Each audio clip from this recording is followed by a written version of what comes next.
नमस्कार, मैं हूं धर्मेंद्र। आप देख रहे हैं ऑनलाइन न्यूज इंडिया। टीवी पर खबर चलती है और टीवी पर एंकर दहाड़ करके विपक्षी पार्टी के प्रवक्ता से पूछता है, बताइए क्या अब हिंदू देश के अंदर हनुमान जयंती पर शोभा यात्रा नहीं निकाल सकता? इस तरह के सवाल जवाब जो है वो टीवी पर होते हैं। लेकिन एक ऐसी खबर हम आपको बताते हैं जो टीवी पर वाकई सरकार से पूछी जानी चाहिए थी, लेकिन वो खबर कितने सन्नाटे के साथ में दबा दी गई और वो खबर आप तक ना पहुंची होगी ना वो खबर पहुंचेगी।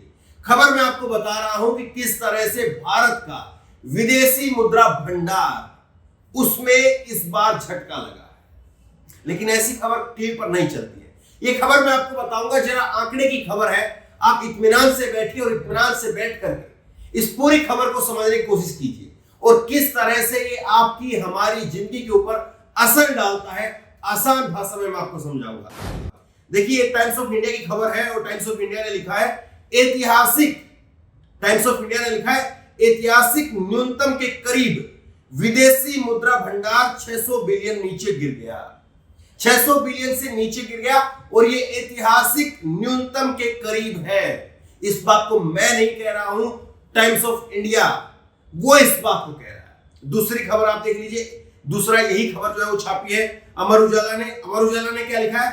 फिर घटा विदेशी मुद्रा भंडार, लगातार 7वें हफ्ते गिरावट के साथ में 600 अरब डॉलर पर पहुंचा। गोल्ड रिजर्व भी कम हुआ। लगातार 7 हफ्ते बीत चुके हैं और 7 हफ्ते से लगातार हमारा विदेशी मुद्रा भंडार जो है वो गिर रहा है। गोल्ड रिजर्व जो हमारा सोना, वो इकट्ठा है, हमारा सोना जो रिजर्व में रहता है वो सोना भी घट रहा है। लेकिन यहां पर 7 हफ्ते से क्या बात हो रही है? 7 हफ्ते यानी करीब 2 महीने का जो है वो समय आप उठा कर देख लीजिए। 2 महीने से करौली में दंगा, 2 महीने से खरगोन में दंगा, 2 महीने से राजस्थान में दंगा, गुजरात में, मध्य प्रदेश में, दिल्ली में, जहांगीरपुरी में, ये 2 महीने से हो रहा है। और 2 महीने से हो क्या रहा है उस पर ध्यान देना चाहिए था, लेकिन वो सारी खबरें आपसे दबाई जा रही है।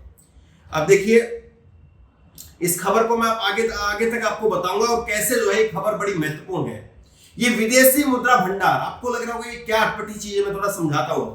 विदेशी मुद्रा भंडार, ये आप इस तरह से मान करके चलिए कि आप कहीं बाजार में हैं और आपकी ऊपर की जेब में जितने पैसे हैं उस पैसे से ही आप ये तय करेंगे कि आप बाजार से क्या खरीद पाएंगे, क्या नहीं खरीद पाएंगे, ये तय कर पाते हैं। विदेशी मुद्रा भंडार ही एक ऐसी चीज है जिसके जरिए हम पेट्रोल खरीदते हैं, जिसके जरिए बाहर से जितनी भी चीजें एक्सपोर्ट होती है, बाहर से हम जितनी भी चीजें मंगवाते हैं, वो सब इसी विदेशी मुद्रा भंडार से हम लोग, भारत की सरकार जो है वो खर्च करती है। अब विदेशी मुद्रा भंडार अगर कम होगा तो जाहिर तौर पर जो खरीदारी है वो कम होगी और जाहिर तौर पर जब खरीदारी कम होगी तो फिर देश के अंदर उसकी जो बिक्री होगी वो महंगाई पर होगी, उसकी महंगी दर पर बिक्री होगी। हमारे पास में पैसा नहीं है, एक व्यक्ति बाहर जाकर के जो है वो सामान लेकर के आता है और वो सामान लेकर के आता है तो उसमें जब उसके पास पैसा नहीं होता है तो पैसे कम होने की वजह से वो कम चीजें लेकर के आएगा और कम चीजें जब वो लेकर के आएगा तब उसको बिक्री के अगर लगाएगा तो जो बिक्री कम महंगे दाम पर बेचेगा। ये आसान सा गणित है और इसीलिए आप इतने भर से समझ जाइए कि खबर आपके लिए कितनी जरूरी है। लेकिन इस खबर को जो है कैसे दबा दिया गया और श्रीलंका के अंदर जो हालात बन रहे हैं, वो सब आपके सामने। श्रीलंका में भी हालात तभी बनने शुरू हुए जब श्रीलंका का विदेशी मुद्रा भंडार घटने लगा। खबर मैं आपके सामने रख रहा हूं, TV9 भारतवर्ष की खबर है। श्रीलंका में और गहराया आर्थिक संकट, 50 मिलियन डॉलर से नीचे आ गया विदेशी मुद्रा भंडार। वित्त मंत्री ने संसद में लहराया लाल झंडा। तो श्रीलंका में जो आज हालात आप देख रहे हैं, किस तरह से वहां पर प्रधानमंत्री को इस्तीफा देना पड़ा, प्रधानमंत्री हेलीकॉप्टर लेकर के निकल गए, वो सब चीजें आप देख रहे हैं ना, वो सब यहीं से शुरुआत होती है। और हमारे यहां पर जब ये चीजें हो रही है तो उस पर किसी का ध्यान नहीं जा रहा। उस पर तो एंकर पूछता है, बताइए पवन खेड़ा, राजस्थान में क्या शोभा यात्रा नहीं निकल सकती? राजस्थान में किसकी सरकार है? उससे ये सवाल पूछे जाते हैं। ये सवाल बीजेपी के प्रवक्ताओं से नहीं पूछे जाते हैं। वो तो ये बता नहीं पाएंगे ढंग से कि विदेशी मुद्रा भंडार कहां से, कब से, क्यों से और कितना होना चाहिए, कितना नहीं होना चाहिए। इन सब चीजों के आंकड़े भी उनको नहीं मालूम होगा। मैं आपको लेकिन थोड़ा आसानी से बताता हूं। बीबीसी खबर आप जरा समझिए। बीबीसी क्या कह रहा है? बीबीसी कह रहा है कि श्रीलंका का जो संकट, अभी मौजूदा संकट है, वो 1991 की भारत की याद दिला रहा है। और भारत में 1991 में क्या होता, भारत में भी 1991 के अंदर विदेशी मुद्रा भंडार जिसका हम जिक्र कर रहे हैं वो घटा था। ये आप देखिए, श्रीलंका जो है, इसी खबर में बीबीसी की हेडलाइन के नीचे लिखा है, श्रीलंका विदेशी कर्ज भुगतान नहीं कर पा रहा क्योंकि उसके पास में विदेशी मुद्रा नहीं है। आज जो श्रीलंका के हालात है वो विदेशी मुद्रा नहीं है, इसलिए श्रीलंका के आज हालात ये हो गए हैं। और यही हालात हमारे कब थे, यही हालात हमारे 1991 के अंदर थे। लेकिन 1991 के अंदर इतनी निकम्मी सरकार थी कि उसने हिंदू मुसलमान अगर करवाया होता तो देखिए आम लोगों को पता ही नहीं चलता कि विदेशी मुद्रा भंडार जो है वो खत्म हुआ था। उनको पता चलता कि देखिए साहब अजान क्यों हो रही है, हनुमान चालीसा क्यों नहीं हो रही है, उस पर जो है फिर लोगों का बहस होती।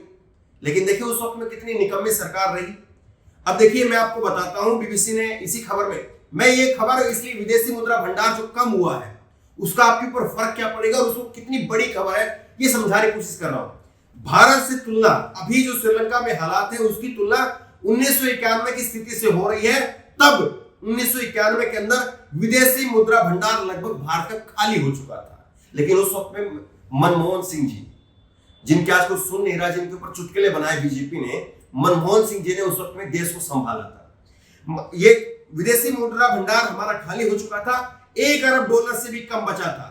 ये डॉलर महज 20 दिनों के तेल और फूड बिल के भुगतान में खत्म हो जाते। जैसा मैंने बताया, विदेशी मुद्रा भंडार हमारे पास में जितना होगा उतना हम बाहर से खरीदारी कर पाएंगे और उतना ही जो है वो देश स्मूथली चलेगा, देश आसानी से चलेगा। जब हमारे पास में पैसा ही नहीं होगा तब हम खरीदारी नहीं कर पाएंगे, अपने लोगों को सस्ते में दे नहीं पाएंगे।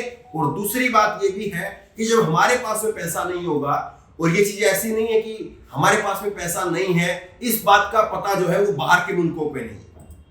जब हम कर्ज लेते हैं बाहर से तो जाहिर तौर पर वो कर्ज भी फिर हमें महंगी दरों पर मिलेगा। ये सारी चीजें एक दूसरे से गुथी हुई है, जुड़ी हुई है। भारत के पास में उस वक्त में इतनी विदेशी मुद्रा नहीं थी कि बाकी दुनिया से कारोबार कर सके। भारत का विदेशी कर्ज $75 अरब के करीब पहुंच चुका था। ब्राजील और मेक्सिको के बाद में भारत तब दुनिया का तीसरा बड़ा कर्जदार देश था। देखिए 1991 के अंदर तीसरा बड़ा कर्जदार पूरी दुनिया का देश भारत था। और उस स्थिति से डॉक्टर मनमोहन सिंह जैसे लोग जो है वो निकाल करके लेकर के आए, कांग्रेस के लोग जो है वो निकाल करके लेकर के आए। कितनी निकम्मी सरकारें थी, वो निकाल करके लेके आए। अगर उसी स्थिति में अगर हाजिर होते, वही हिंदू मुसलमान चल रहा होता तो ना जाने कितनी जगह पर जो है वो लाउड स्पीकर पहले ही उतर चुके होते, आज उतर रहे हैं। बताइए बीजेपी को आज ये काम करवाना पड़ रहा है। कांग्रेस की सरकार अगर 1991 में ये काम करवा देती, लाउड स्पीकर उतरवा देती, तो आज ये नौबत बीजेपी को नहीं आती, बीजेपी को लाउड स्पीकर नहीं उतरवाने पड़ते। लेकिन जरा आज उतरवाने पड़ रहे हैं। देश की हालत, देश की अर्थव्यवस्था और सरकारों से लोगों का भरोसा खत्म हो चुका था। महंगाई और राजस्व घाटा और चालू घाटा दोहरे अंक में पहुंच गए थे। बताइए इतनी सरकार थी कि उस वक्त में देश की जो मौजूदा सरकार थी उससे लोगों का भरोसा खत्म हो गया था। और यहां पर WHO की जिस दिन रिपोर्ट आती है, WHO की रिपोर्ट कहती है कि 47 लाख लोग मरे हमारे यहां पर। और उसके अगले दिन खबर क्या चलती है, पूरे दिन टीवी पर एक तेजिंदर पाल बग्गा, एक ऐसा नेता जिसको पूरी दिल्ली के लोग नहीं जानते होंगे, दिल्ली के एक नेता के ऊपर पूरे दिन खबर चलती है।